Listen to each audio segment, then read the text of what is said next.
कर दिया है। आखिर ये ऐलान क्यों किया गया, क्या इसके मायने अब निकाले जा रहे हैं, बताएंगे विस्तार से इस खबर के बारे में भी। तो चलिए शुरुआत करते हैं आज न्यूज पंच की आज की प्रमुख खबर के साथ। तो आज से दिल्ली विधानसभा का बजट सत्र शुरू हो रहा है, जिससे दिल्ली की जनता को काफी सारी उम्मीदें हैं। 5 दिनों तक चलने वाले इस सत्र में मंगलवार को बजट पेश होगा। और आपको बता दें कि दिल्ली में हाल ही में सत्ता में रेखा सरकार का ये पहला बजट है, जो सरकार की प्राथमिकताओं और दृष्टिकोण को भी आज दर्शाएगा। बजट के साथ साथ इस सत्र में दिल्ली परिवहन निगम की कैग रिपोर्ट भी पेश होनी है और सत्ता पक्ष दिल्ली की पूर्व सरकार यानी कि आम आदमी पार्टी को भ्रष्टाचार के मुद्दे पर घेरता हुआ नजर आएगा। साथ ही आपको बता दें कि कैग की कुल 14 रिपोर्ट दिल्ली विधानसभा में पेश होनी है। पिछले बजट सेशन में 2 कैग रिपोर्ट पेश हो चुकी हैं और ये तीसरी कैग रिपोर्ट होगी, जो दिल्ली परिवहन निगम में हुए तमाम घोटालों की पोल खोलेगी। कैग की इस ताजा रिपोर्ट से इस मुद्दे पर और बहस छिड़ने की भी संभावना है। डीटीसी पर आधारित ये कैग रिपोर्ट कैसे घोटाले को कर रही है उजागर, बताएंगे आपको विस्तार से। लेकिन उससे पहले आपको बताते हैं कि 5 दिन चलने वाले सत्र में क्या कुछ रहेगा खास। तो विकसित दिल्ली का विकसित बजट, ये 2025-26 का ये बजट होगा, जिसमें आपको बता दें कि 25 से 28 मार्च तक ये सत्र चलेगा। 5 दिनों का ये सत्र होगा, जिसमें सीधे तौर पर तीसरी कैग रिपोर्ट भी पेश की जाएगी। हालांकि इससे पहले अगर हम देखें तो 2 कैग रिपोर्ट पेश की जा चुकी हैं और आज ये तीसरी कैग रिपोर्ट होगी। इस कैग रिपोर्ट की अगर हम बात करें तो डीटीसी के जो तमाम कामकाज है, दिल्ली परिवहन निगम के जो कामकाज है, उन पर ये रिपोर्ट आधारित है कि किस तरीके से वहां पर घोटाले हुए हैं।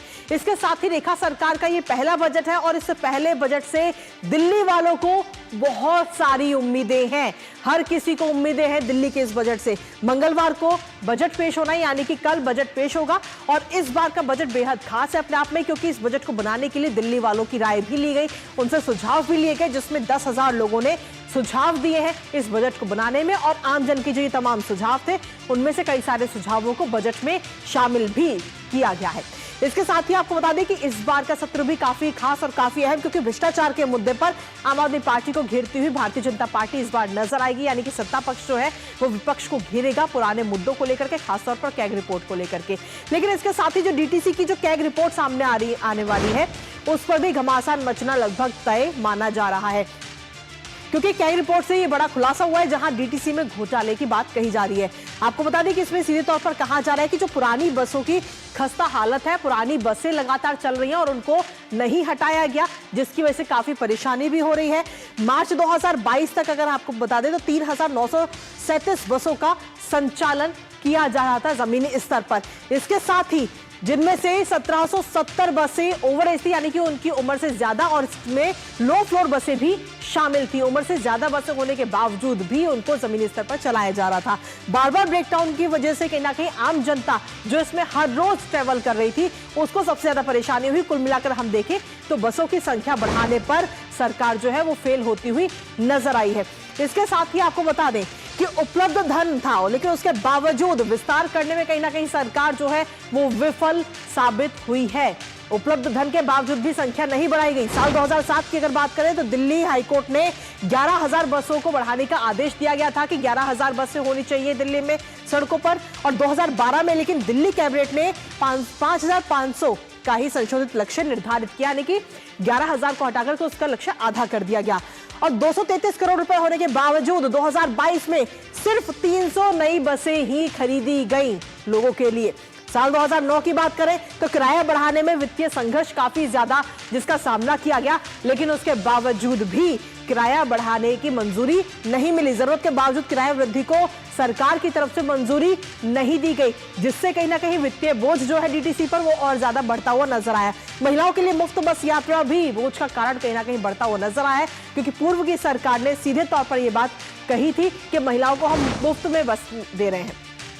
इसके साथ ही दिल्ली परिवहन निगम में किस तरीके से घाटा जो है लगातार बढ़ा, वो आपको बता। 2015-16 की अगर हम बात करें तो कुल घाटा 25,300 करोड़ था उस दौरान, लेकिन उसके बाद में 2021-22 की अगर हम बात करें तो ये घाटा बढ़कर 60,750 करोड़ रुपए हो गया, यानी कि किस तरीके से ये घाटा बढ़ा है वो इससे सीधे तौर पर नजर आता है। तो इस वक्त डीटीसी जो है घोटालों में तो नजर आई ही, लेकिन साथ ही अब ये एक एक करके जो कैग रिपोर्ट सामने आ रही है, इससे पूर्व की सरकार पर भ्रष्टाचार के कई सारे सवाल भी उठ रहे हैं और इस बार इस पूरे मुद्दे पर बहस होने की भी पूरी संभावना है। लेकिन इसके साथ ही आपको बता दें कि दिल्ली में रेखा सरकार अभी हाल ही में आई है और हाल ही में आने के बाद में लगातार एक के बाद एक अब आज तीसरी कैग रिपोर्ट होगी।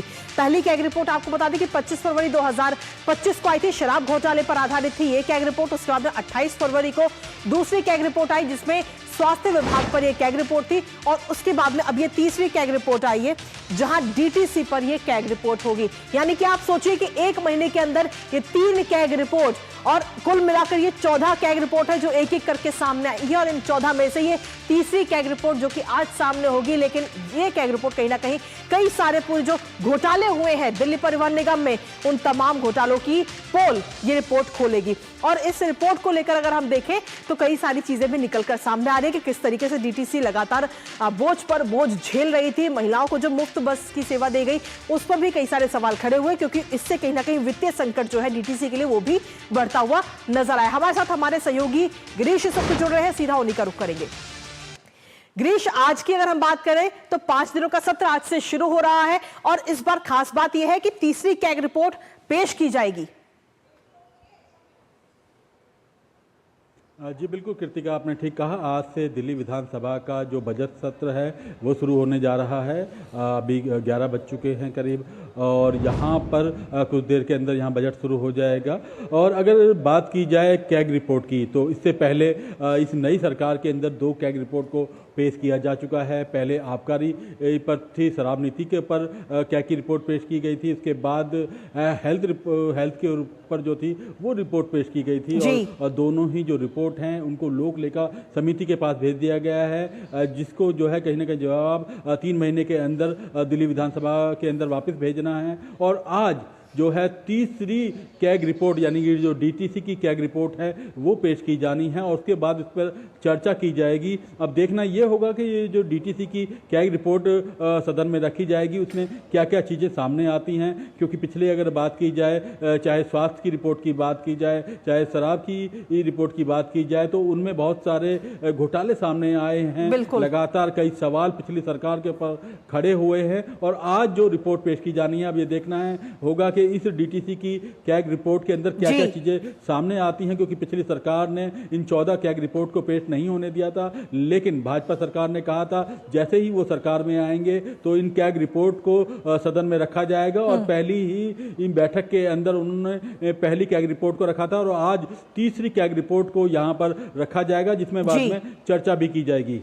इसके साथ ही गिरीश, अगर हम देखें तो 5 दिनों के इस बजट सत्र में कल बजट पेश होना है और इस बजट से दिल्ली वालों को भी काफी सारी उम्मीद है क्योंकि इस बजट का नाम भी रखा गया है दिल्ली का विकसित बजट। तो ऐसे में और इसके साथ ही अगर हम देखें तो दिल्ली वालों से ही इस बजट को बनाने के लिए सुझाव भी लिए गए और इन तमाम सुझावों को भी बजट में शामिल किया गया है। जी बिल्कुल, आपने ठीक कहा कृतिका, क्योंकि विकसित दिल्ली का ये बजट है और इसके अंदर सबसे पहले रायशुमारी की गई। चाहे महिलाओं की बात की जाए तो महिलाओं से उनके सुझाव आमंत्रित किए गए, व्यापारी वर्ग से उनके सुझाव आमंत्रित किए गए, ग्रामीणों से उनके सुझाव आमंत्रित किए गए, युवाओं से उनके सुझाव आमंत्रित किए गए। और न केवल दिल्ली विधानसभा के अंदर इस तरह की पहल हुई बल्कि जो दिल्ली के जो विधायक हैं उनको भी कहा गया कि वो अपने क्षेत्र में जाकर लोगों से रायशुमारी करें और लोगों से जानें कि वो इस बजट में क्या चाहते हैं। तो पूरी दिल्ली के अंदर रायशुमारी करने के बाद, उनके सुझाव लेने के बाद ये दिल्ली की जो नई सरकार है, रेखा सरकार है, उसने बजट को तैयार किया है। और कल जो दिल्ली की मुख्यमंत्री हैं रेखा गुप्ता, जिनके पास वित्त का भी चार्ज है, वो इस बजट को कल दिल्ली विधानसभा में प्रस्तुत करेंगी, जिसे गुरुवार को मंजूर किया जाएगा। अभी फिलहाल इस पर चर्चा होनी है, लेकिन दिल्ली की जनता को बहुत सारी उम्मीदें हैं कि जो नया बजट है उनके लिए सौगात लेकर आएगा। और आज की अगर हम बात करें कृतिका, मैं आपको यह भी बता दूं, आज इस बजट सत्र के शुरू होने से पहले यहां पर एक खीर सेरेमनी रखी गई थी। अपने आप में अनोखी ये सेरेमनी थी जिसके अंदर दिल्ली के तमाम लोगों को, उन लोगों को बुलाया गया था, चाहे वो ऑटो चालक हों, चाहे टैक्सी ड्राइवर हों, चाहे वकील हों, चाहे शिक्षक हों, चाहे डॉक्टर्स हों, उन तमाम लोगों को, प्रतिनिधियों को बुलाया गया था। और उनके साथ दिल्ली की जो मुख्यमंत्री हैं उन्होंने खीर की मिठास को साझा किया, उनको खीर खिलाई और इस जो बजट सत्र की आज से इसकी शुरुआत की है।